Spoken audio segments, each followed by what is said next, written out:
అందరికీ అస్తవ్యస్తంగా అనిపిస్తుంది. సభా మర్యాద భంగం అవుతుంది. అందుకని ఇప్పుడు ప్రణవ్ ముని గారు భీమరావు గారు ఆగిపోయిన తర్వాత అన్నారు, ఒక్క నిమిషం అని ఆ రకంగా వారి అనుమతి తీసుకొని మనము ప్రశ్నించాలి. ప్రశ్నించిన దానికి తెలిసినట్టు సమాధానం చెప్పాలి. తెలియకపోతే మౌనంగా ఉండాలి. ఈ రకంగా ఉండడం వల్ల సభా గౌరవం నిలబడుతుంది. మన గొప్పదనం అందరికీ తెలుస్తుంది. ఇప్పుడు మన ప్రసంగం సత్యాది ప్రకాశం శ్రేష్ఠ సముల్లాసం 6వ సముల్లాసంలో 128వ పుటలో ఉన్నాము. చూడండి.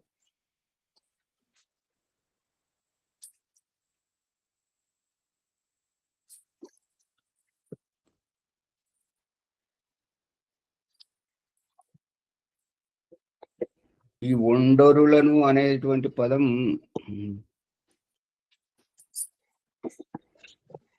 ఇది ఈ మరి భాషా వ్యవహారంలో లేదు. మరి ఇటువంటి చూడండి, యుద్ధమునందు కొండరులను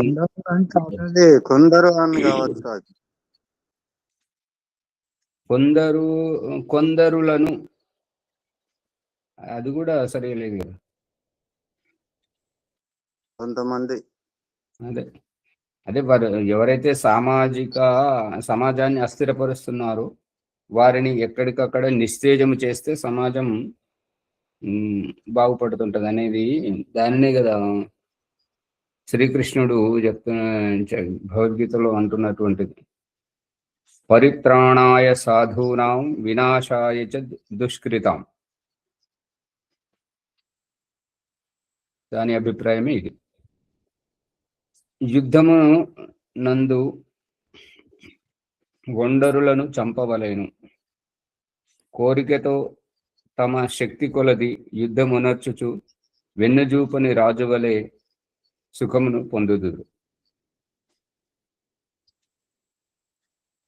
వెన్నుజూపని రాజులే సుఖమును పొందుదురు. యుద్ధములో కొంతమందిని చంపితే మిగతా వారికి భయం ఉంటుంటది. అమ్మో, ఇతని జోలికి పోతే, ఇతనితో పెట్టుకుంటే మనకు పుట్టగతులు ఉండవు అనేటువంటిది భయము అనేటువంటి అందరిలో ఉంటుంటది, వణుక పుట్టుకొస్తుంటది. కాబట్టి కోరికతో తమ శక్తి కొలది యుద్ధమునర్చుచు వెన్నుజూపని రాజులే అంటే నేను ఇతన్ని జయిస్తాను, ఈ కోటను వశీకరించుకుంటాను అనేటువంటి అభిప్రాయంతో.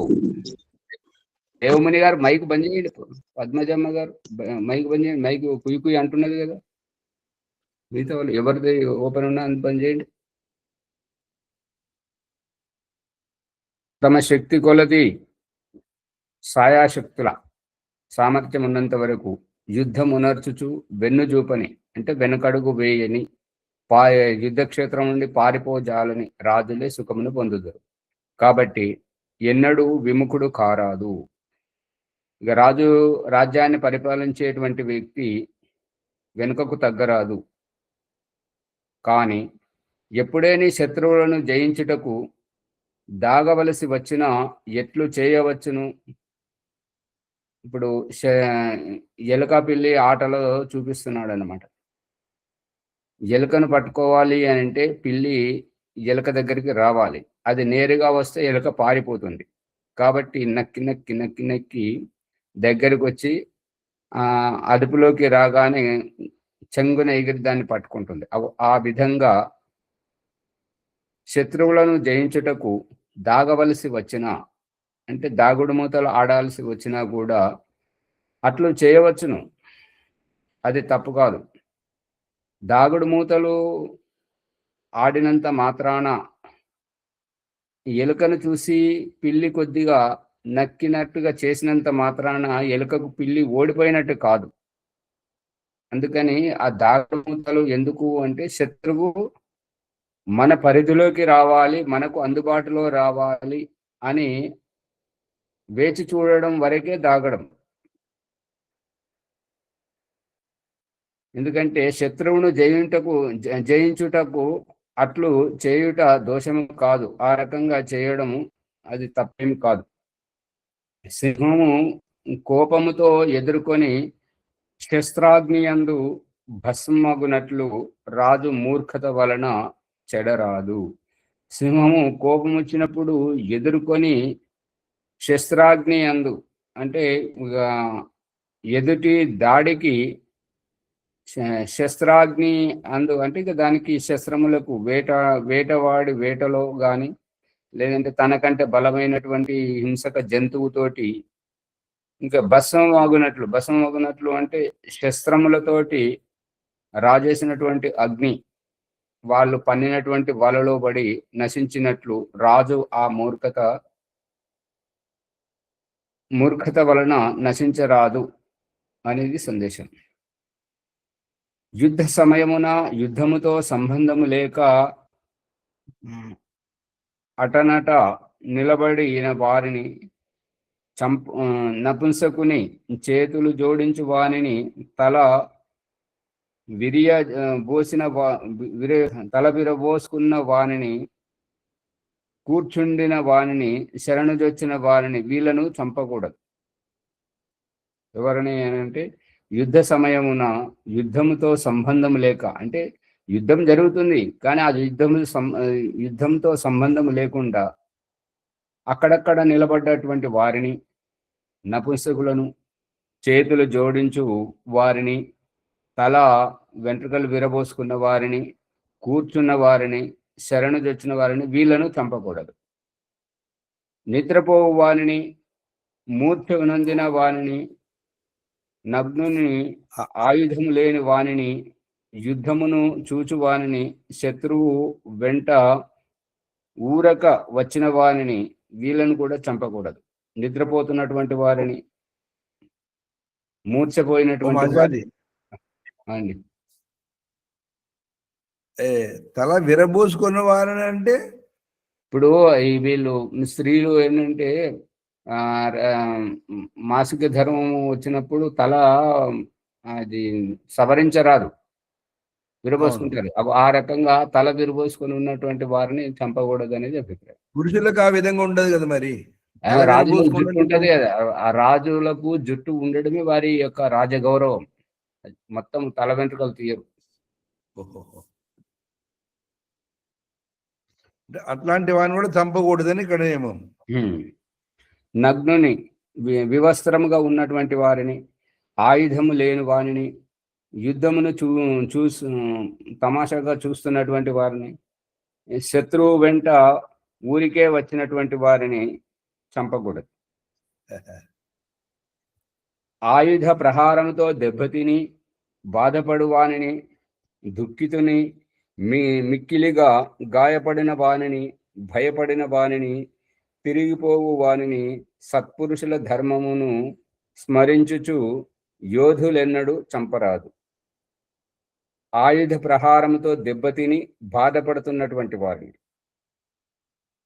చంపొద్దు, దుఃఖితుని చంపొద్దు, మిక్కిలిగా గాయపడిన వానిని చంపొద్దు, భయపడిన వానిని చంపొద్దు, ఇక వెనుదిరిగి పోతున్నటువంటి వానిని చంపొద్దు. సత్పురుషుల ధర్మమును స్మరించుచున్నటువంటి యోధులు అయిన వారు ఇటువంటి వారిని ఎన్నడూ చంపకూడదు. కానీ వారిని వెంటబెట్టుకొని కారాగారమున ఉంచి తగిన రీతిని వారికి భోజనాదులను వసంగవలయును. ఇక ఆ రకంగా ఎవరైతే విరబోసుకొని ఉన్నటువంటి వాడు, పిచ్చివాడు, మూర్ఛపోయినటువంటి వాడు, లేదంటే నిద్రపోతున్నటువంటి వాడు, గాయపడిన వాడు ఎవరైతే వచ్చారో, శత్రువు వెంట ఎవరైతే వచ్చారో వారిని ఊరికే వదిలిపెట్టదు. చంపకూడదు కానీ ఊరికే వదిలిపెట్టకూడదు. వదిలిపెడితే ఏమో మన అనువు చూసి దాడి చేయనేమో. కాబట్టి వారిని పట్టుకొని కారాగారమున బంధించాలి. తగిన రీతిని వారికి యథాయోగ్యముగా భోజనాదులను వసంగవలయును. గాయపడిన వారికి ఔషధాదులను ఇప్పించవలెను. గాయపడిన వారికి ఔషధ చికిత్స యథాయోగంగా చేయించాలి. వారిని దుఃఖింపచేయరాదు, పరిహసింపరాదు. అంటే పరిహసింపడం అంటే హేళన చేయడం, చులకన చేయడం నవ్వకూడదు. వారి ఓటమిని, వారి దయనీయ స్థితిని బట్టి నవ్వకూడదు. వారిచే తగిన పనులను చేయింపవలెను. ఇప్పుడు కారాగారంలో ఉన్నారు కాబట్టి, ఖైదీలు కాబట్టి వారితో శారీరక శ్రమ అనేటువంటిది చేయించాలి. స్త్రీలు, బిడ్డలు, వృద్ధులు, ఆతురులు, దుఃఖితులు అయిన వారిపైన శస్త్రము ప్రయోగింపరాదు. స్త్రీలు వీరిపైన శస్త్రం ప్రయోగింపరాదు అని అంటే, ఎవరైతే మామూలు స్త్రీలుగా వ్యవహరించేటువంటి వారి మీద అయితే ఎటువంటి దాడి చేయరాదు. మరి వారే గనక ఝాన్సీకి రాణి, రుద్రమాదేవి ఇటువంటి వాళ్ళు వీరవనితలుగా వచ్చి యుద్ధంలో రమ్మని చెప్పేసి కాలు దువ్వుకొస్తుంటే, ఆ వారి మీద శస్త్రం ఎత్తను అని చెప్పేసి నువ్వు శాస్త్రానుసారంగా పాటిస్తే మరి అక్కడ నీ అస్తిత్వం ఉన్నది. బిడ్డలు అంటే చిన్నపిల్లలు. మహాభారతంలో శ్రీకృష్ణుడు అంటుంటాడన్నమాట, ఎవరు ఘటోద్గచుడు గాని, అభిమన్యుడు గాని, ఇంకా వీళ్ళు ఎదురుపడ్డప్పుడు ఏమంటాడంటే, హే విధాత, ये क्या कर रहा है, मैं किस किस से मैं नन्हे मुन्ने बच्चों से मैं युद्ध करूं, इसीलिए मुझे जीवित रखा है. నేను ఈ ముక్కుపచ్చలారని ఈ పిల్లలతోటి యుద్ధం చేయాలా, నన్ను అందుకే బతికిస్తున్నావా అని చెప్పేసి భగవంతుడిని ప్రశ్నిస్తుంటాడనమాట. అంటే నేను యుద్ధం చేయాలంటే నాబోటి వారిని నాకు ఎదురుపడజేయి, తారసపడజేయి, కానీ ఈ చిన్నపిల్లలు నాకు ఎదురుపడుతున్నారు అని భగవంతుని ప్రశ్నిస్తాడన్నమాట. అదే రాత్రులు అంటే ఏంటి ఆచారి? ఆతురులు అంటే తొందరపడేవారు. ప్రతి దాంట్లో వెనక ముందు ఏమీ ఆలోచించరు, తొందరపడడం. దుఃఖితులు అయినటువంటి వారిపైన శస్త్రమును ప్రయోగింపరాదు. ఇందు విశేష ధ్యానం ఉంచవలను. అంటే ఇందులో ప్రత్యేకంగా గుర్తుంచుకోవాలి. వారి బిడ్డలను తన సంతానము వలె చూడవలెను. అంటే ఎవరైతే యుద్ధము చేస్తున్నటువంటి వారో, యుద్ధం చేస్తూ గాయపడినటువంటి వారో, లేదంటే నిద్రపోతున్నటువంటి ఈ యొక్క వట్టిగా ఊరికే నిలబడ్డటువంటి వారు, యుద్ధంతో సంబంధం లేకుండా యుద్ధమును చూస్తున్నటువంటి వారు, యుద్ధంలో గాయపడినటువంటి వారు, అటువంటి వారి పిల్లలను తన బిడ్డల వలె వారిని చూడవలెను. స్త్రీలను కూడా పాలింపవలెను. అంటే వారికి పోషణ వ్యవస్థ, వారికి భోజనం సదుపాయము, మరి ఉండడానికి వసతి అవి ఏర్పాటు చేయవలెను. వారిని తమ అక్క చెల్లెల వలె, కుమార్తెల వలెను చూచుకొనవలెను. అంతేగాని చెడు దృష్టి ఎప్పుడు ఉంచరాదు. విషయాసక్త దృష్టితో వారినెన్నడూ తిలకింపరాదు, అంటే చూడరాదు. రాజ్యము కుదుట పడినప్పుడు మరల యుద్ధమునకు దండెత్తుదురను సందేహములను వారికి వారి దేశమునకో ఇండ్లకో పంపవలేను. ఎందుకంటే వీరి శత్రువును పక్కన పెట్టుకోరాదు కాబట్టి వారిని యథాయోగ్యంగా ఎప్పటికప్పుడు కొంత వారి పరిస్థితి సర్దుమణిగిన తర్వాత వారిని వారి ఇళ్లలోకి పంపించాలి. ఎందుకు అనంటే వీరు మన కాపు కాచుకోవడానికి, మన రహస్యాలు చేరదీయడానికి వచ్చి ఇక్కడ ఉన్నారేమో. కాబట్టి పరిస్థితి విషమించినప్పుడు బయట వారిని ఎదుర్కోవచ్చు, కానీ ఈ రకంగా నమ్మక ద్రోహం చేసే వారిని ఎదుర్కోలేము. కాబట్టి వీరిని పంపించాలి అని చెప్పేసి అభిప్రాయం. ముందు విఘ్నము కలిగింతురని తోచినను ఎల్లప్పుడూ కారాగారమునందే ఉంచవలేను. వీరు బయటకు పోయిన తర్వాత ఏదో రకంగా ఉపద్రవము సృష్టిస్తారనేటువంటి సందేహం కలిగితే గనక వారిని కారాగారం నందే ఉంచాలి, బయటకు వెళ్ళనీయరాదు అనేది అభిప్రాయం. భయపడి పారిపోయిన భృత్యుడు శత్రువులచే చంపబడినట్లయితే వాడు తన స్వామి యొక్క దృష్టాంతమును పొంది దండనీయుడగును, పాపి అగును. ఇప్పుడు కౌరవ సేన పాండవ సేనలు ఇద్దరు ఎదురెదురుగా ఉన్నప్పుడు పెద్దవాళ్ళందరూ కలిసి మీకు ఎవరైనా ఈ పక్షం వారు ఆ పక్షానికి, ఆ పక్షం వారు ఈ పక్షానికి ఎవరైనా వెళ్ళాలనుకుంటే వెళ్ళవచ్చును అని ప్రకటించినప్పుడు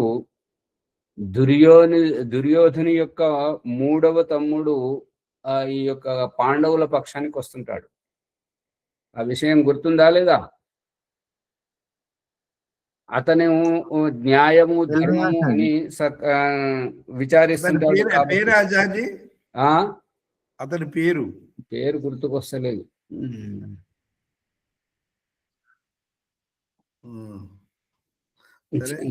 చేరుతాడు, మీరు అది ఉన్నది దానిలో, పేరు గుర్తుకొస్తలేదు. దానినే మనసులో పెట్టుకొని యుద్ధం చేస్తున్నప్పుడు దుర్యోధనుడు ప్రత్యేకంగా అతన్ని గుర్తించి కావాలని చంపుతాడు. ఇది నమ్మక ద్రోహి నువ్వు అని చెప్పేసి ఈ రకంగా. ఇప్పుడు ఇతడు కూడా రామాయణంలో కూడా విభీషణుడు రాముని పక్షాన్ని చేరడం కూడా అటువంటిదే కదా.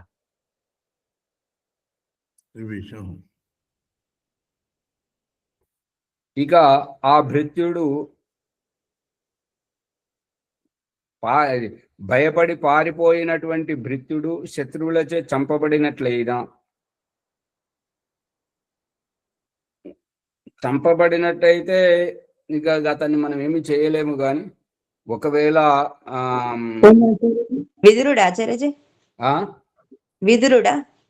విదురుడు తమ్ముడు కదా, ఎవరు ధృతరాష్ట్రుని తమ్ముడు. ఆయన ఎప్పుడు అతను ధృతరాష్ట్రుని దగ్గర మంత్రిగా ఉండి అన్ని సూచనలు అవన్నీ చేస్తుంటాడు కదా.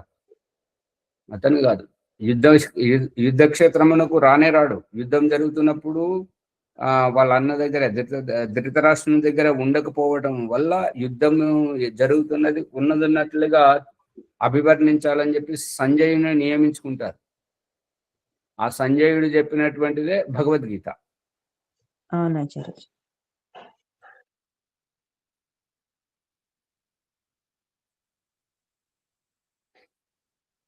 ఆ రకంగా భయపడి పారిపోయి శత్రువులచే పట్టుబడినటువంటి వాడు తన స్వామి యొక్క దృష్టాంతమును పొంది దండనీయుడవును. అంటే ఇక విభీషణుడు వచ్చి రావణాసురుని బలహీనతలన్నీ రామునికి చెప్పినప్పుడే కదా రాముడు ఆ విధంగా రావణాసురుణ్ణి జయించింది.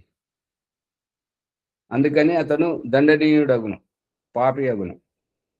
ఇక ఆ భృత్యుడు పరలోకము కొరకు సంపాదించుకొనిన సుకృతము ఈ లోకమునను పరమునను సుఖము కలిగి అతని ప్రతిష్టయు అతని స్వామిని చేరును. ఇక ఎవరైతే నమ్మక ద్రోహము చేయుదురో అటువంటి వారు. ఇప్పుడు ఇంకొక అతడు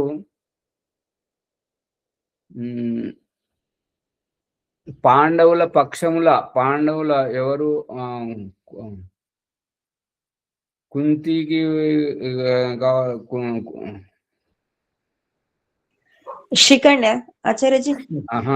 కాదు, ఈ కుంతి తమ్ముడు, లేదంటే అది ఇంకొక ఆవిడ ఉంటది కదా, మాధురి ఏమో భరతుని భార్య కదా. రామాయణంలో ఏంటంటే కౌసల్య, సుమిత్ర, కైకేయి. అయితే ఇక్కడ మహాభారతంలోనే శల్యుడు కర్ణుని రథసారథి అయి పాండవుల పక్షమున కర్ణుని నీరు గారుస్తుంటాడు. అర్జునుడు ముంగట నువ్వు యుద్ధం చేస్తావా, నీలో ఆ సామర్థ్యం ఉందా, నువ్వేం చేస్తావు అని చెప్పేసి అన్ని రకాల నీరు గారుస్తుంది అనమాట. ఆ రథం దిగబడ్డ ఉత్తర కుమారుడు ఆచారి, ఉత్తర కుమారుడు కాదు, ఉత్తర కుమారుడు ఆ అభిమన్యుని బామ్మర్ది అవుతాడు. ఉత్తర కుమారుడు విరాట్ రాజు కుమారుడు ఉత్తర కుమారుడు. అవును. మరి ఇంతకు కాదు, శల్యుడు అన్నమాట. కర్ణునికి చావుకు కారణమైన శల్యుడు. అది పాండవుల పక్షం ఉంటాడు, కానీ కౌరవుల పక్షమున వాళ్ళు దుర్యోధనుని మోసకారితనంతో ఆ పక్షాన్ని చేరుతుంటాడు అన్నట్టు. అటు వెళ్ళడానికి వస్తే ఇక్కడికి తీసుకొస్తుంటారు ఆచార్యజీ కౌరవులు. పాండవుల దగ్గరికి వెళ్ళాలని అనుకుంటాడు తాను. అదే ఇప్పుడు యుధిష్ఠిరుడు రాజు అయ్యాడు కదా, అన్ని రకాలుగా మంచి వచ్చేటువంటి రాజులకు మంచి సౌకర్యాలు చేస్తుంటాడు అని చెప్పేసి భావించుకుని శల్యుడు వస్తుంటే, అతని ఊహకం అందనటువంటి సౌకర్యాన్ని దుర్యోధనుడు ఏర్పరిచి ఆ సౌకర్యాలను పొందిన తర్వాత ఎవరు చేశారు నాకు ఈ వ్యవస్థ అంటే దుర్యోధనుడు అనేసరికి అప్పుడు నాలుక గర్చుకుంటాడు. ఏం చేస్తాం అని చెప్పేసి ఇక ఆ వైపుకి వెళ్తాడు అన్నమాట. వీళ్ళకు పాండవులకు యుద్ధక్షేత్రాన్ని పోతున్నప్పుడు ఆశ్వాసనం ఇస్తుంటాడు. ఏమనంటే, నా శరీరం ఆ పక్షాన ఉంటుంది బిడ్డ, నా ఉద్దేశం మాత్రం ఈ పక్షమే గెలవాలని నేను ఇటువైపే పనిచేస్తా. అది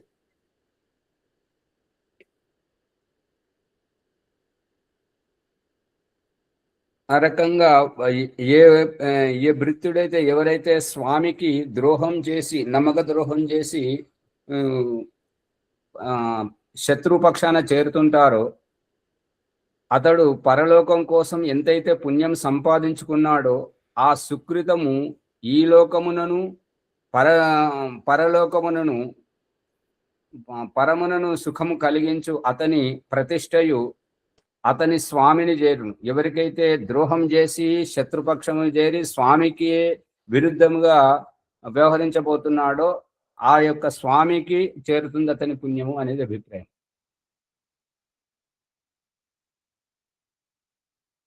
యుద్ధము నుండి కొంచెం అర్థం కాలేదు.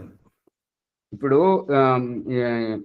విభీషణుడు అందరికి తెలుసు కాబట్టి, రామాయణములో రాముని తమ్ముడైన రావణుని తమ్ముడైన విభీషణుడు రావణుని పక్షాన్నిగా ఉన్నది కాబట్టి ఆ అధర్మ పక్షాన్ని వదిలేసి ధర్మపక్షంగా రాముని వైపు వచ్చాడు. ఆ రకంగా వచ్చినప్పుడు విభీషణుడు ఎంతైతే పుణ్యము సుకృతము అని ఎంతైతే సంపాదించుకున్నాడో ఆ యొక్క సంపాదించుకునేటువంటి సుకృతము ఈ లోకముకు సంబంధించినటువంటిది, పరలోకముకు సంబంధించినటువంటి ఆ యొక్క సుఖము కలిగించు అతని ప్రతిష్ట అతని స్వామి అయినటువంటి రావణునికే చేరుతుంది, కానీ రాముని వైపు రాదు అనే అభిప్రాయం. అంటే నమ్మక ద్రోహంకి నిష్కృతి లేదు అనేది దీనివల్ల. మనం ఎంత వ్యక్తిగతంగా ఎంత ధర్మాత్ములమైనా మనం ఎవరితో పాటు ఉన్నామో, ఎవరి అన్నము తిన్నామో, అందుకే భీష్మ పితామహుడు శరశయ్య మీద బాణాల శయ్య మీద పడుకున్నప్పుడు ప్రతి ఒక్కరూ వచ్చి అతని ప్రదక్షిణ చేసి నమస్కారం చేస్తున్నప్పుడు, అందరికీ యథాయోగ్యమైనటువంటి ధర్మోపదేశం చేస్తున్నప్పుడు ద్రౌపది వచ్చి కూడా ప్రదక్షిణ చేస్తూ ఉన్నప్పుడు పుత్రి అని చెప్పేసి ఆమెకు కూడా ధర్మోపదేశం చేస్తుంటే అప్పుడు ద్రౌపది అంటుంటది, నవ్వుతుంటది అనమాట. ఏం బిడ్డ, నేను చెప్పిన దాంట్లో ఏమైనా పొరపాటు ఉందా, ఎందుకు నవ్వుతున్నావు అని అంటే, లేదు తాతయ్య, ఈ ధర్మోపదేశం చేసేటువంటి ఈ యొక్క వ్యక్తిత్వము ఆ రోజు తన కులవధువు అయినటువంటి కులవధువు యొక్క చీరహరణ వస్త్రాపహరణ చేస్తున్నప్పుడు అదే సభలో ఉన్నాడు తాతయ్య. ఎక్కడ పోయింది ఈ ధర్మం చెప్పేటువంటి ఈ బుద్ధి అప్పుడు అక్కడ ఎక్కడ పోయింది అనేది ఆశ్చర్యపోతుంది. అందుకనే వచ్చింది తాతయ్య అని అంటే, అప్పుడు భీష్ముడు అంటాడు ఏంటంటే, అమ్మ నువ్వు చెప్పింది సత్యం, కానీ అప్పుడు నేను ఎవరి అన్నము తిన్నానో, ఎవరి పక్షాన ఉన్నానో, ఎవరితో మనోభావాలు పంచుకుంటున్నానో అప్పుడు నా రక్తం ఆ రకంగానే ఉండేటువంటిది, నా బుద్ధి ఆ రకంగానే ఉండేటువంటిది, కాబట్టి నేను వారి వల్లనే వ్యవహరించాను. ఇప్పుడు అర్జునుని బాణము తలిగి నా శరీరం నుండి ఆ రక్తమంతా కారిపోయింది. ఇప్పుడు నేను ఆత్మగా, నా అంతరాత్మగా నేను చెప్తున్నాను, ఈ ధర్మంలో కల్మషము లేదమ్మా అని చెప్తుంటాడు. చాలా గొప్ప.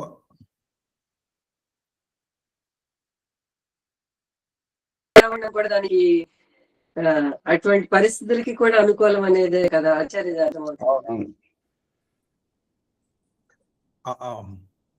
అపవిత్రమైన శరీరం ఇది పవిత్రం అయిపోతుంది, రక్తం కారిపోయి ఇప్పుడు పవిత్రంగా చెప్తున్నారనే భావన చెప్తున్నాడు, అంతే కదా? అంతే కదా. వారి అన్నంతో తయారైన రక్తం అంతా కారిపోయింది, ఇప్పుడు వారి ప్రభావం లేదు అనేది అభిప్రాయం. చాలా గొప్ప. మంచి చెడు రెండు ఈ రక్తంలోనే జీర్ణించకపోవటం మూలనే అభిప్రాయాలు కూడా అట్లా ఉంటాయి అనుకుంటాను, ఆలోచనలు. యుద్ధము నుండి పారిపోవాడు చంపబడనేని అతనికేమియు సుఖము కలగదు. యుద్ధంతో పారిపోయి మధ్యలో చంపబడ్డట్టయితే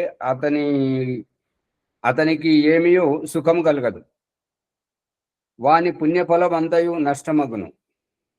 యథారీతిని యుద్ధమొనర్చుటచే అతని ప్రతిష్ట కలుగును. అంటే యథారీతిని, చావో బ్రతుకో, నేను ఒకరిని నమ్ముకున్నాను, నేను చచ్చినా ఆ వైపే ఉంటాను, బ్రతికినా ఆ వైపే ఉంటాను అనేటువంటి ఉద్దేశంతో ఏమంటాడంటే కర్ణుడు, అది ఈ సందర్భము ఎప్పుడు అని అంటే వాళ్ళ యువరాజుల పరీక్షణ మరి ఇంకెప్పుడు వస్తుంటుంటది. యుద్ధం సన్నద్ధమైనప్పుడు కుంతి వచ్చి తన కొడుకు దగ్గరికి వచ్చి, ఇప్పుడు తన పెద్ద కుమారుడు చిన్న కుమారులతో కొట్లాడాల్సినటువంటి పరిస్థితి, ఆ యొక్క ఆశ్వాసనము కుంతికి ఏమని ఇస్తుంటాడంటే, అమ్మ నేను యుద్ధం ఏ పక్షమున చేసినా నీ 5 బిడ్డలు 5 ఉంటారు. ఒకవేళ అర్జునుడు చచ్చినా కర్ణుడు జీవించి ఉంటాడు. కర్ణుడిని చంపేటువంటి శస్త్రము ఇంకా అక్కడ లేదు, అంతే. లేదా కర్ణుడు చనిపోయినా ఇక అర్జునుడిని ఎదిరించే వాడబడు లేడు. కాబట్టి నీ 5 బిడ్డలు 5 ఉంటారు అని కుంతికి చెప్పిన తర్వాత మళ్ళీ శ్రీకృష్ణుడు వస్తుంటాడు అన్నట్టుగా. శ్రీకృష్ణుడు వచ్చి, నీకు ఇది ధర్మం కాదు, నువ్వు పెద్ద కుమారుడు అని చెప్పేసి తన తల్లిని తండ్రిని అందరినీ అన్నదమ్ములను అందరినీ గుర్తు చేస్తాడనమాట. గుర్తు చేస్తే అప్పుడు కర్ణుడు ఏమంటాడంటే, ఎప్పుడైతే నన్ను సూతపుత్రుడు అని చెప్పేసి నన్ను వెలివేసి క్షత్రియుని కానని నిరూపించినప్పుడు ఈ దుర్యోధనుడు నాకు అర్ధరాజ్యం ఇచ్చి నన్ను ఆ రాజ్యానికి రాజును చేసి నన్ను హక్కును చేర్చుకుని నన్ను క్షత్రియునిగా నిరూపించినప్పుడు నేను అతనికి రుణపడి ఉంటాను. కాబట్టి ఏది ఏమైనా కానీ నేను దుర్యోధనుని అనుయాయునిగానే అతని పక్షంలోనే నేను నిలబడతానని చెప్పేసి శ్రీకృష్ణునికి సమాధానం ఇస్తుంటాడు అనమాట. ఎందుకంటే అతడు నా ఉనికిని సమాజానికి గొప్పగా చాటాడు. సరే, అతని అధర్మమే కావచ్చు, కానీ నా ఉనికిని చాటి నాకు ఒక జీవితాన్ని ఇచ్చాడు. సూతపుత్రుడి నుండి నన్ను ఒక క్షత్రియుని చేసి నన్ను ఒక రాజ్యానికి రాజును చేశాడు. కాబట్టి నేను చావో రేవో నేను ఆ పక్షంలోనే ఉంటాను అని చెప్పాడు. ధర్మ సూక్ష్మాలు ఎంత గొప్పగా ఉంటాయో ఆచార్య అసలు తెలుసుకుంటే.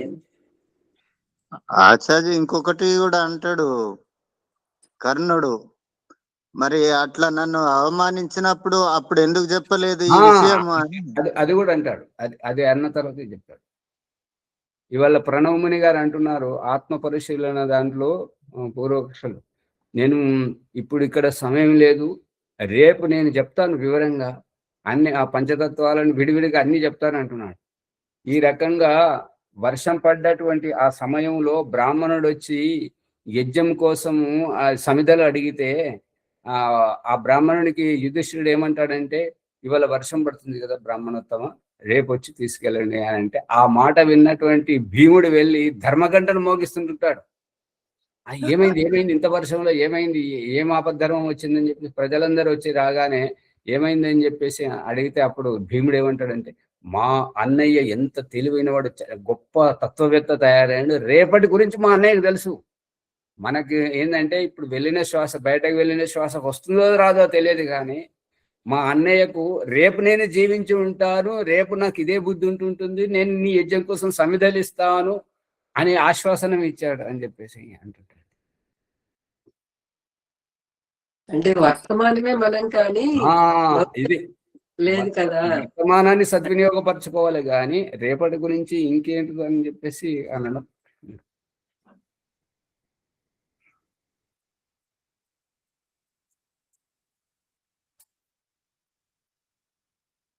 వాని పుణ్యఫలము అంతయు నష్టమగును, యథారీతిని యుద్ధమునర్చుటచే అతని ప్రతిష్ట కలుగును. చావో రేవో ఏదైనా సరే, పరాజితమైన పక్షమైనా సరే, అధర్మ పక్షమైనా సరే, నేను ఎక్కడుంటానో ఆ పక్షంని కొట్లాడాలి అని అన్నప్పుడు అతనికి ప్రతిష్ట ఉంటుంది. అందుకే కర్ణునికి ప్రతిష్ట. రథములు, గుర్రములు, ఏనుగులు, ఛత్రములు, ధన ధాన్యములు, పశువులు, స్త్రీలు, ఇతర నానావిధ వస్తుజాతమై నేయి, నూనె మున్నగు వానిని జయించిన సైనికులకు, సేనాధ్యక్షులకు ఇయ్యవలయును. రథములు, గుర్రములు, ఏనుగులు, ఛత్రములు అంటే ఆశ్రయం కల్పించే గుడారాలని అనొచ్చా, లేదంటే ఇంకేమన్నా? ధనధాన్యములు, పశువులు, స్త్రీలు, ఇతర నానావిధ వస్తువు జాతమంతయు, ఏవేవైతే వస్తువులు ఉన్నాయో, నెయ్యి గాని, నూనె గాని, మున్నగు వానిని జయించిన సైనికులకు, సేనాధ్యక్షులకు ఇచ్చివేయాలి. ఈ వ్యవస్థనెన్నడూ భంగపరపరాదు. అంటే ఈ వ్యవస్థను నాకు దొరికింది నా సొంతం అనేటువంటి విధంగా ఉంటే మాత్రం అది సరైంది కాదు. అంటే కొంతమంది కళ్ళు తెరవాలన్నమాట. ఇది ఏంటంటే ఎవరి చేతికి చిక్కింది వారే చేజిక్కించుకొని, నా అంత తెలివైన వాడు ఎవడు లేడు అని అనుకునే వారికి ఇది కనువిప్పు కావాలి. సైనికులు కూడా తాము జయించిన పదార్థములలో 16వ భాగము రాజునకు చెల్లింపవలెను. సైనికులు ఎవరెవరైతే ఎక్కడెక్కడైతే ఏ ఏ వస్తువులను జయిస్తుంటారో అందులో 16వ భాగం రాజునకు చెల్లింపవలెను. అంటే 15 భాగాలు ఎవరు జయిస్తుంటారో వారికే అన్నట్టుగా. 16 భాగాలు చేసి 16వది వారికి ఇచ్చేసి 15 భాగాలు వీరు ఉంచుకోవాలనే కదా. రాజు కూడా అందరూ కలిసి సంపాదించిన ధనములలో 16వ భాగము సైనికులకందరికీ ఇవ్వవలెను. రాజు తాను జయించిన దాంట్లో 16వ భాగము సైనికులకందరికీ ఇవ్వవలెను. యుద్ధమునందెవడేని చనిపోయినచో అతని స్త్రీకిని సంతానమునకును వాని భాగము ఇయ్యవలెను. యుద్ధమునందు చనిపోయినటువంటి సైనికుడు చనిపోతే అతని భార్యకు, అతని సంతానానికి అతనికి ఇవ్వవలసిన భాగము ఇవ్వాలి. వాని కుమారులు సమర్థులైనప్పుడు వారికి తగిన అధికారములను నొసంగవలెను. మళ్ళీ ఇక్కడ కుమారులు వచ్చింది చూడండి. పురుషులకు అంటే వారి కుమారులు సమర్థులైనప్పుడు, యుక్త వయసుకు వచ్చినప్పుడు వారి యోగ్యతను తగినటువంటి అధికారం వారికి ఇవ్వాలి. తన రాజ్యాభివృద్ధిని, ప్రతిష్టను, విజయమును కోరువాడెవడు ఈ మర్యాదను ఉల్లంఘింపడు. అర్థమవుతుందా? ఎవరైతే రాజ్యాభివృద్ధిని, ఆశ్రమాభివృద్ధిని, ప్రతిష్టను, విజయమును కోరేటువంటి వారెవరు ఈ మర్యాదను ఉల్లంఘింపరాదు. ఇది పేరు రాజుదే గాని ఇది అంతా జరుగుతున్నటువంటిది అన్నిటికీ వర్తిస్తుంటది. తోటి వారిని అని చేసుకుంటూ పోయినట్టు. ఒకరినొకరిని ఎలా గౌరవించుకోవాలి, అదే మరి ఉంటేనే బాగుంటుంటది కదా. అవును ఆచార్యజీ, ఇవన్నీ రాజ వ్యవస్థ. మన మామూలుగా గృహస్థాశ్రమంలో కూడా ఇంతే ప్రతిదీ కూడా. ఆచార్య 16వ భాగం అంటే ఆ 16వ భాగం. 16 ఇప్పుడు షోడశ సంస్కారాలు ఉన్నాయి కదా. ఆ ఇప్పుడు అమావాస్య పౌర్ణమి పౌర్ణమి ఏంటంటే పరిపూర్ణతను ఇస్తుంటుంటది. ఇప్పుడు 16వ సంస్కారంతో ఈ జన్మ తరించిపోతుంటది కదా. 16వ భాగం పరిపూర్ణత అంటే ₹1 వచ్చిందనుకో, దాంట్లో 16వ భాగం రాజుకి ఇవ్వాలా? ఇవ్వాలి. అంటే రాజు మళ్ళా 16వ భాగం తనకు శతభిక్ష దక్కిన లేని వారికి ఇస్తాడు, రాజు కూడా ఇస్తాడు. అందరికి ఇస్తాడు.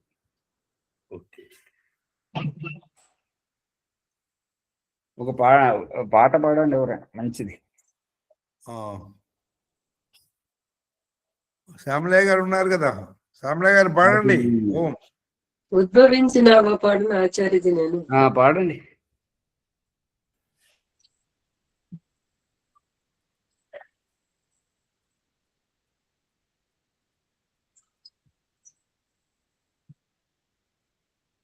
చాలా రోజులు పాట పాడి పూర్విజనుల బ్రోవ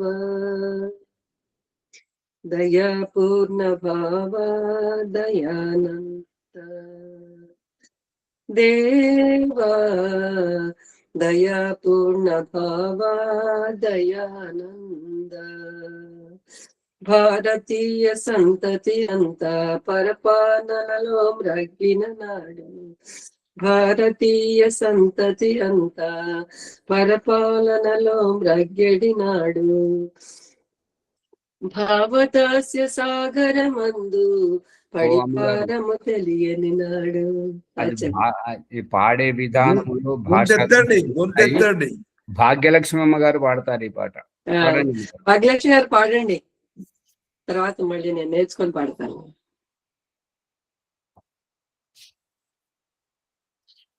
ఓం ఆచార్య, కొంచెం నేను పనిలో ఉన్నాను ఆచార్య, ఏమనుకోవద్దు.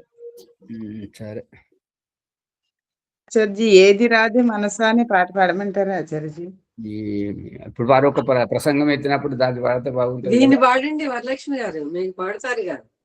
పాడతాను కానండి, పాట దగ్గర లేదు అందుకని. సరే ఏదోటి పాడండి. సరే సరే.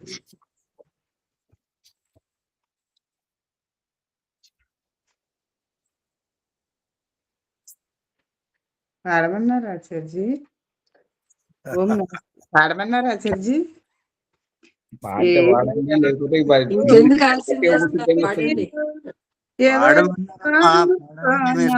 దినము నీ వెంబడి వచ్చేదొకటే, అది నీవు చేసుకును కర్మ ఫలము. నాది నాది అనుకోకుము ప్రతిదీ, నీది కాదు ఇది నిజము నిజము. 4 రోజుల కోరికలే ఇవి, నడుచుకోవే న్యాయము ధర్మం.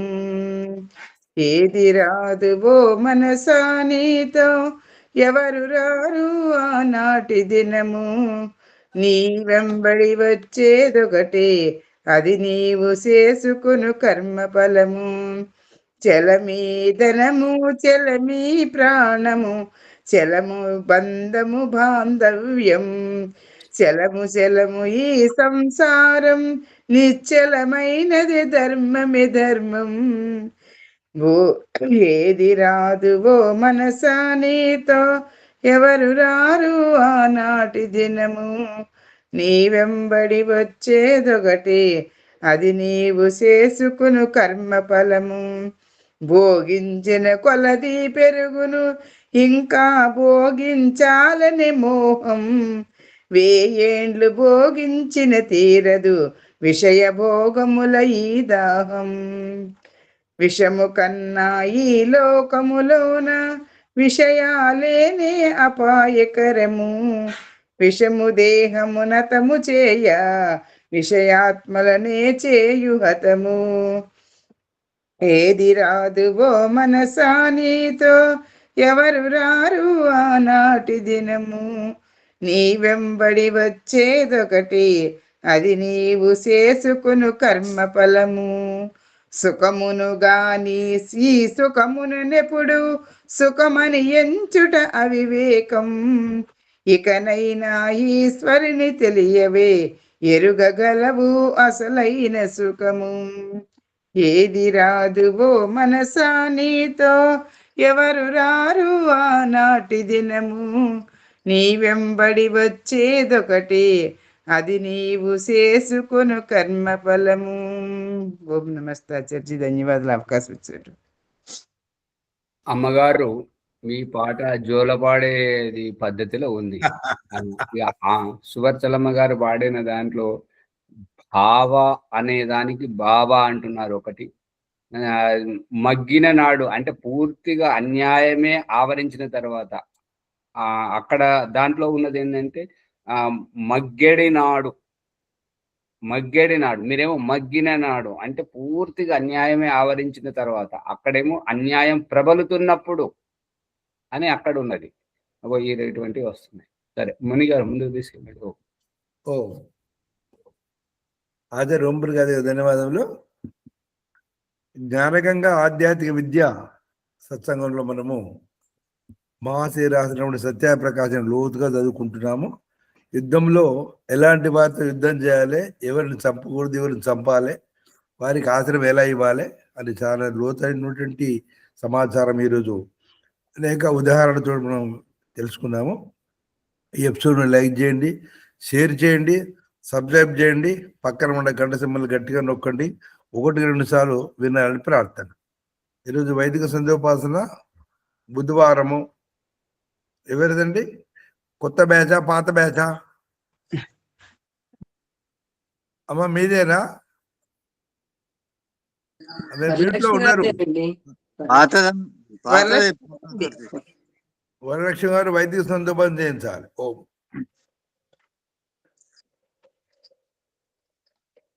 బ్రహ్మయజ్ఞము సంధ్యోపాసన. ఓం అమృతోపస్తర నమస్తే స్వాహ. ఓం అమృతాపిధా నమస్తే స్వాహ. ఓం సత్యం యశః శ్రీర్మై శ్రీః శ్రయతాం స్వాహ. ఓం శన్నో దేవీరభీష్టయ ఆపో భవంతు పీతయే శంయోరభిస్రవంతు నః. ఓం వాక్ వాక్ ఓం ప్రాణః ప్రాణః. ఓం చక్షుః ఓం శ్రోత్రం శ్రోత్రం. ఓం నాభిః. ఓం హృదయం. ఓం కంఠః. ఓం శిరః. ఓం బాహుభ్యాం యశోబలం. ఓం కరతల కరపృష్ఠే. ఓం భూః పునాతు శిరసి. ఓం భువః పునాతు నేత్రయోః. ఓం స్వః పునాతు కంఠే. ఓం మహః పునాతు హృదయే. ఓం జనః పునాతు నాభ్యాం. ఓం తపః పునాతు పాదయోః. ఓం సత్యం పునాతు పునః శిరసి. ఓం కం బ్రహ్మ పునాతు సర్వత్ర. ఓం భూః. ఓం భువః. ఓం స్వః. ఓం మహః. ఓం జనః. ఓం తపః. ఓం సత్యం. ఓం ఋతం చ సత్యం సావిద్ధా తపసోऽధ్యజాయత. తతో రాత్రియజాయత. తతః సముద్రో అర్ణవః. సముద్రాదర్ణవాదది సంవత్సరో అజాయత. అహోరాత్రాణి విదదద్విశ్వస్మిషతో వసి. సూర్యచంద్రమసౌ ధాతా యథా పూర్వమకల్పయతు. దివిం చ పృథివీం చాంతరిక్షమదో స్వః. ఓం శన్నో దేవీరభీష్టయా ఆపో భవంతు పీతయే శంయోరభిస్రవంతు నః. ఓం ప్రాసీదిగగ్నిరధిపతిరశితో రక్షితాదిచ్చాయిషవః. तेभ्यो नमो अधिपतेभ्यो नमो रक्षितृभ्यो नम इषिभ्यो नमयेभ्यो वस्तु योऽस्मान् द्वेष्टियं वयं दिस्मस्तंभो जम्बे दद्मः. తూర్పు దిశలో అగ్ని అధిపతి కొడవల వలె సూర్యకిరణాల ద్వారా హక్కును చేర్చుకుంటూ రక్షిస్తున్నాడు. దక్షిణాది గింద్రోధిపతి స్థిరచ్చిరాజీ రక్షితా పితృశవః. तेभ्यो नमोऽधिपतेभ्यो नमो रक्षितृभ्यो नम इषिभ्यो नम येभ्यो वस्तु योऽस्मान् वेष्टिయం వయం దిస్మస్తంభో చెంబే దద్మః. దక్షిణ దిశలో ఇంద్రుడు అధిపతి అయి కొడవలు దక్షిణ దిశలో ఇంద్రుడు అధిపతి అయి వంకర టింకరగా కుటిలముగా నడిసే ప్రాణుల నుండి కుట్ర కుతంత్రాలు చేసి వారి నుండి రక్షణ చేస్తున్నాడు పరమేశ్వరుడు తల్లిదండ్రి వలె. ప్రదీచీదిక్వరుణోద్యధిపతి ప్రదాకూరక్షితాన్న మిషవః తేభ్యో నమోధిపతిభ్యో నమో రక్షితృభ్యో నమ ఇషిభ్యో నమ ఏభ్యో వస్తు యోస్మాన్ వేష్టియం వయం దిస్మస్తంభో చెంబే దద్మః. పశ్చిమ దిశలో వరుణుడు అధిపతి అయి ఆహార ధాన్యాల్లో స్వయం పుట్టుకొచ్చే అని ప్రాణులను ఆశ్రయింపజేసి ఈ అన్నము నిరాపద జీవనాధారమని తెలుపుతూ అన్నదాతగా రక్షిస్తున్నాడు.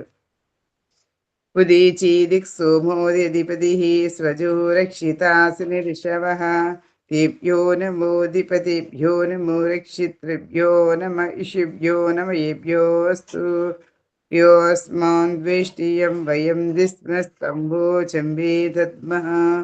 ఉత్తర దిశలో సోమ అధిపతి అయి క్రిమి కీటకాల పట్ల చిరాగత విద్యుత్తు మెరుపుతూ పంటలను సక్షిశ్యామలం చేస్తూ రక్షిస్తున్నాడు. ఓం ధ్రువాదిగిష్ణురధిపతి కల్మోష గ్రీవో రక్షిత వీరుదిశవః తేభ్యో నమోధిపతిభ్యో నమో రక్షితృభ్యో నమ ఇషిభ్యో నమ ఏభ్యో వస్తు యోస్మాన్ ద్వేష్టియం వయం దిస్మస్తంభో చెంబే దద్మః. క్రింది దిశలో విష్ణువు అధిపతి భూగర్భ విషవాయువుల కాలుష్యాన్ని వృక్షములతో నిర్వీర్యం గావిస్తూ రక్షిస్తున్నాడు. ఓం భూర్ధ్వాదిక్ బృహస్పతిరధిపతి స్విత్రో రక్షిత వర్షమిషవః తేభ్యో నమోధిపతిభ్యో నమో రక్షితృభ్యో నమ ఇషిభ్యో నమ ఏభ్యో వస్తు యోస్మాద్వేష్టియం వయం దిస్మస్తంభో చెంబే దద్మః. పై దిశలో బృహస్పతి అధిపతి భూగర్భ విషవాయువుల కాలుష్య చర్మంపై తెల్ల బుల్లి వంటి మచ్చలు కృష్టి వ్యాధిని వర్షం నీటితో నయం చేస్తూ రక్షిస్తున్నాడు. ఉపస్థానం. ఓం జాత వేదసే సునవామ సోమమరాతీయతో నిదహాతి వేదః సనః పరిషదతి దుర్గాణి విశ్వానావేవ సింధుం దురితాత్యాగ్నిః చిత్రం దేవానాముదగాదనీకం శుక్షుర్మిత్రస్య వర్ణచ్చాగ్నేః ఆప్రద్యావా పృథివీ అంతరిక్షం సూర్య ఆత్మా జగతః సుతశ్చుచ ఉదుత్యం జాత వేదసం దేవం వహంతి కేతవః దృశే విశ్వాయ చౌర్యం ఉద్వయం తమసస్వరిష్వః పత్యంత ఉత్తరం దేవం దేవత్రా సూర్యమగన్మజ్యోతిరుత్తమం తచ్చక్షుర్దేవహితం పురస్తాత్ శుక్రముచ్చరతు పశ్యేమ శరదశ్యతం జీవేమ శరదశ్యతకం శృణుయామ శరదశ్యతం ప్రభ్రమామ శరదశ్యతమదీనా సామ్య శరదశ్యతం భోహచ్చ శరదశ్యతాతు. ఓం శన్నో దేవీరభీష్టయా ఆపో భవంతు వీతయే శన్యోరభిస్రవంతు నః. ఓం భూర్భువః స్వః తస్సవితుర్వరేణ్యం భర్గో దేవస్య ధీమహి ధియో యో నః ప్రచోదయాత్. హే రక్షక వశిష్టానంత స్వరూప నిత్యుడు బుద్ధుడు ముక్త స్వభావుడు అజరుడు అమరుడు అభయుడు నిత్యుడు పవిత్రుడు సృష్టికర్త ఉన్న పరమాత్మ నీకు అనేక నమస్కారములు. ఏ జగదీశ్వర దయానిధి కృపయా నేన జపోపాసనాది కర్మణ ధర్మ అర్థ కామ మోక్ష చతుర్విధ పురుషార్థములు ఈ జన్మలోని వెంటనే మాకు సిద్ధులు ప్రాప్తించుకుందము అట్టు మమ్ము అనుగ్రహించుము తండ్రి. ఓం నమః శంభవాయ చ మయోభవాయ చ నమః శంకరాయ చ మహేశ్వరాయ చ నమః శివాయ చ శివతరాయ చ. ఓం శన్నో దేవీరభీష్టయాపో భవంతు పీతయే శయ్యోరభిస్రవంతు నః. ఓం పరమేశ్వర. ఆచార్య గారికి నమస్తే. ఈ అవకాశం ఇచ్చినటువంటి ధన్యవాదాలు ఆచార్య. సర్వేభ్యో నమో నమః.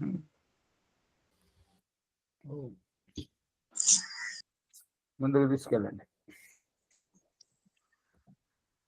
అమ్మగారు సువర్చన గారు తీసుకుంటారు. ధన్యవాదాలండి వరలక్ష్మి గారికి. ఇవాళ మనం సత్సంగంలో రాజు ఒక కర్తవ్యాలను, కానీ రాజుకే కాదు, అది అందరికీ సంబంధించింది. న్యాయ వ్యవస్థను ప్రతి వారము దాన్ని విని నేర్చుకొని అనుసరించే ప్రయత్నం చేస్తే సమాజం కాదు, మనమే ఎవరికి వారంగా గొప్పగా గుర్తించబడతాము, వ్యక్తిత్వం కూడా వికాసం జరుగుతుంది. కాబట్టి ఈ ఎపిసోడ్ ని లైక్ చేద్దాం, షేర్ చేద్దాం, సబ్స్క్రైబ్ చేద్దాము, గంట సింబల్ గట్టిగా నొక్కి అందరికీ తెలియజేసి ఈ విషయాలని తెలియజేసినటువంటి ఆచార్యజీకి మరీ మరీ ధన్యవాదాలు. నమస్తే ఆచార్య. సర్వేభ్యో నమో నమః. ఓం జంతు శాంతికి, అంతరిక్షం శాంతి, పృథివీ శాంతి, ఆపా శాంతి, ఓషధయ శాంతి, వనస్పతయ శాంతి, విశ్వే దేవా శాంతి, బ్రహ్మ శాంతి, సర్వం శాంతి, శాంతిరేవ శాంతి, సా మాం శాంతిరేధి. ఓం శాంతి శాంతి శాంతి. నమస్తే ఆచార్య. సర్వేభ్యో నమో నమః. ఓం నమస్తే నమస్తే ఆచార్య. సర్వేభ్యో నమో నమః. ఓం నమస్తే ఆచార్య. సర్వేభ్యో నమో నమః.